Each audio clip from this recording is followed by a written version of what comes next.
اور ایک بہت بڑا نقطہ پیش کر سکتا ہوں، اور یہ اپنے پورے مطالعے کے بیس پہ کہہ سکتا ہوں کہ پروردگار عالم نے ذرا سے سبب سے تاریخ کا دھارا ہی موڑ دیا، ذرا سے سبب سے خداوند عالم نے تاریخ کا دھارا پلٹ کے رکھ دیا، تاریخ ہی بدل گئی۔ اچھا، عرض کرتا ہوں، بیان کریں۔ آپ بھی اور میرے ناظرین بھی بہت توجہ کے ساتھ سنیں۔ پیغمبر اسلام صلی اللہ علیہ وآلہ وسلم مکے میں زندگی گزارتے تھے، اچھا، اور جب مکے میں زندگی گزارتے تھے آپ نے دین اسلام کی تبلیغ کی، تبلیغ کے نتیجے میں لوگ آپ کے دشمن ہوئے، یہاں تک کہ دشمن ہو گئے کہ آپ کی جان کے پیاسے ہو گئے، اور ایک روز انہوں نے میٹنگ کی، اور میٹنگ کرنے کے بعد یہ طے پایا کہ پیغمبر اسلام صلی اللہ علیہ وآلہ وسلم کو قتل کر دو، اور ہر قبیلے میں سے ایک ایک آدمی کو لے لو، اس لیے کہ پھر بنی ہاشم کس سے انتقام لینے کے لیے جائیں گے؟ اگر تمام قبیلوں میں سے ایک ایک آدمی ہوگا، اگر ایک آدمی قتل کرے گا تو بنی ہاشم کے جوان ان سے انتقام لیں گے، اور اگر سب قبیلے کے لوگ مل کے قتل کریں گے تو پھر کس سے انتقام لینے کے لیے خاموش ہو جائیں گے۔ پروردگار عالم نے پیغمبر اسلام کو وحی بھیجی جی، اور حکم دیا کہ ہجرت کر جائیے، اور جو حکم وہ پورا آپ پڑھ لیجئے گا، کتابوں میں دیکھیے۔ میں تو ایک بہت عظیم اور نقطہ آپ کی خدمت میں پیش کر رہا ہوں کہ خداوند عالم ایسا مسبب الاسباب ہے کہ ذرا سے کتنے کمزور سبب سے تاریخ کا دھارا پلٹ کے رکھ دیتا ہے کہ انسان تصور بھی نہیں کر سکتا۔ پیغمبر اسلام کی دشمن پیغمبر اسلام کے تعاقب میں گئے، اور اتنے ماہر تھے وہ قدموں کے نشان پہچاننے میں، اتنے ماہر تھے کہ نشانات قدم کے ذریعے سے وہ وہیں تک پہنچ گئے جس غار میں پیغمبر اسلام صلی اللہ علیہ وآلہ وسلم چھپے ہوئے تھے، اس غار تک دشمن پہنچے کہ نہیں پہنچے؟ تاریخ نے بیان کیا کہ نہیں؟ پہنچ گئے۔ وہاں خداوند عالم نے مکڑی کے ذریعے سے ایک جالا پیدا کر دیا۔ مکڑی کا جالا کتنا کمزور ہوتا ہے، بہت۔ قرآن مجید نے خود کہا ہے سب سے کمزور جو گھر ہے وہ مکڑی کا جالا ہے۔ مکڑی کا، جی ہاں، ٹھیک۔ اب جیسے ہی وہ مکڑی کا جالا انہوں نے دیکھا، ان کی فکر بدل گئی، ان کی سوچ بدل گئی۔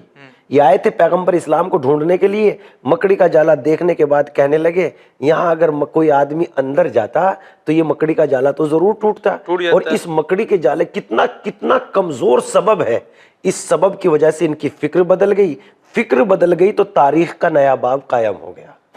دشمن کو ہاتھ نہیں آئے، دشمن کو پیغمبر اسلام ہاتھ نہیں آئے، اور جب ہاتھ نہیں آئے تو اللہ کے رسول اپنی مقصد تک پہنچ گئے، اور جب مقصد تک پہنچ گئے تو لوگ اسلام میں جھک در جھک داخل ہو گئے، اور دیکھتے ہی دیکھتے سارے میں عالم اسلام یعنی ساری دنیا میں اسلام کا بول بالا اور اسلام کی بات ساری دنیا میں پہنچ گئی۔ ایک مکڑی کے جالے کو پروردگار عالم نے سبب بنایا۔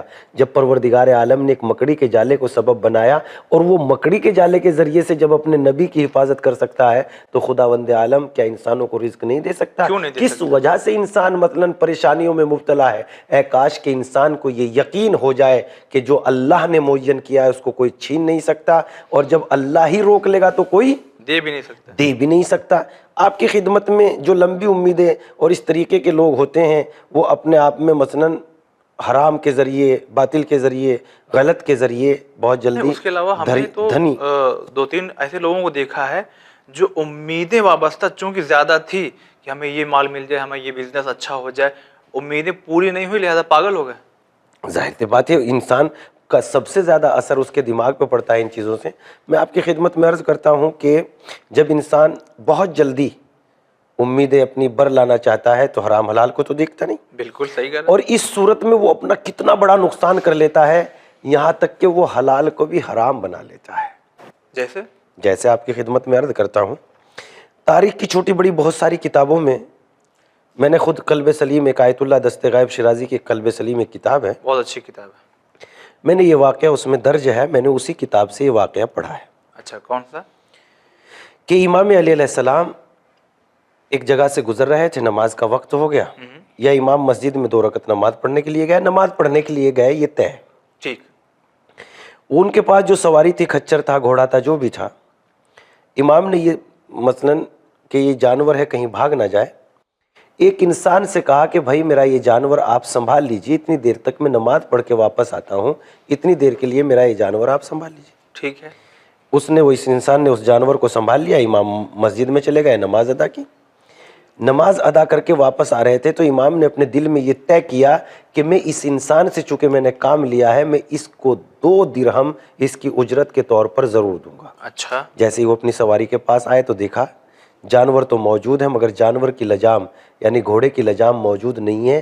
جس کو حفاظت کے لیے چھوڑ کے گئے تھے وہی خیانت کر کے لجام اتار کے بھاگ گیا، اور جب لجام اتار کے وہ بھاگ گیا تو امام اپنی سواری کو لے کے آیا، اور جب سواری کو لے کے آئے تو آپ نے جناب پیغمبر سے کہا کہ میرے لیے ایک لجام خرید کے لائے. ٹھیک ہے. جناب پیغمبر کو آپ نے 2 درہم دیے. جناب پیغمبر گئے بازار میں، مارکیٹ میں، دیکھا کہ یہ شخص لجام فروخت کر رہا ہے. اچھا. جناب پیغمبر نے اس لجام کو خرید لیا. کتنے کی ہے؟ کہا 2 درہم کی. جناب پیغمبر نے 2 درہم دیے اور لجام لے کے امام کی خدمت میں واپس آ گیا. امام نے جیسے ہی لجام کو دیکھا ویسے ہی پہچان لیا، اور جب پہچان لیا تو امام نے یہ نہیں کہا کہ با خدا یہ میری لجام ہے، جو میری چوری ہوئی ہے، میرے گھوڑے کی، میرے کھچر کی چوری ہوئی ہے، یہ وہی لجام ہے. امام نے یہ نہیں معلوم. ہم تو خود یہی شور مچاتے تھا کون کہاں تھا، کیا تھا، کس لیے تھا، کہاں ہے، کہاں بیٹھا ہے، بتاؤ.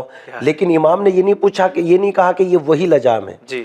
امام نے یہ پوچھا قمبر کتنے کی خریدی؟ اچھا. کہا مولا 2 درہم کی. اوہو. امام کا سوال آگے بڑھتا ہے، قمبر یہ بتاؤ تم نے 2 درہم طے کر کے دیے ہیں، وہ مانگ رہا ہو زیادہ اور تم نے کم کرا کے اسے 2 درہم دیے ہو، یا وہ مانگ ہی 2 درہم رہا تھا؟ یا امیر المومنین وہ 2 ہی درہم مانگ رہا تھا، میں نے کم زیادتی کر کے بھاؤ مول کر کے اس کو جو ہے کچھ نہیں کیا، وہ 2 ہی درہم مانگ رہا تھا، میں نے اس کو 2 درہم دیا اور یہ لجام واپس لے آیا. لے لیا. اچھا. تب امام نے فرمایا اس کی روزی آج کی، اس کی روزی، اس کا آج کا رزق اللہ نے 2 درہم معین کیے ہوئے تھے، اس نے جلدی کرنے کے بعد اس حلال رزق کو جو اس تک پہنچنے ہی والا تھا حرام کے ذریعے سے حاصل کر لیا ہے. تو انسان جب جلدی کرتا ہے، امیدوں کو بہت جلدی مثلاً پوری کرنا چاہتا ہے، تو اس کے پاس جو پہنچنے والی ہوتی ہے حلال غذا کو بھی وہ حرام راستے سے حاصل کرتا ہے. لہذا امیدوں کے دامن، امیدوں کے ذریعے سے زندگی نہ گزارے، حقیقت کے ذریعے کہ پروردگار عالم کا میں بندہ ہوں، پروردگار عالم نے میرے رزق کی ذمہ داری لی ہے. بڑی بڑی امیدیں کرنے کی ضرورت نہیں ہے، اللہ نے عمل کرنے کا حکم دیا ہے، بہت زیادہ امیدیں کرنے کا حکم نہیں دیا. امام نے تو یہاں تک فرمایا وہ لوگ ہلاک ہو گئے جو لمبی لمبی عمروں میں اپنی جو لمبی لمبی امیدوں میں اپنی عمروں کو گنوا دیتے ہیں. لہذا موت کا پنجہ ان کے اوپر جب کس جاتا ہے تو امیدیں ساری کی ساری رکھی رہ جاتی ہے اور موت سے ماد کھا کے وہ دنیا سے رخصت ہو جاتے ہیں. اسی لیے امام علی علیہ السلام نے ارشاد فرمایا وقال علیہ السلام من جرا فی اینان عمل اسرا بعجل، جو اپنی امیدوں کے پیچھے دوڑ جاتا ہے تو اسے موت سے ٹھوکر کھانی ہی پڑتی ہے. سبحان اللہ، سبحان اللہ. بہت ہی اچھی وضاحت ناظرین آپ تک پہنچی ہے. اگر ہم آپ کو بہت بہت شکریہ ادا کرتے ہیں. میں بھی آپ حضرات کا شکر گزار ہوں. تو ناظرین اسی کے ساتھ اب ہمیں دیجیے اجازت، انشاءاللہ اگلے ہفتے حاضر ہوں گے تو اگلے کلمات قصار کے جو اگلا جملہ ہے انشاءاللہ اس کی وضاحت آپ کی خدمت میں پیش کریں گے. فی الحال آپ دیکھتے رہیے چینل ون. خدا حافظ. المؤمنین مولا علی امیر المؤمنین مولا علی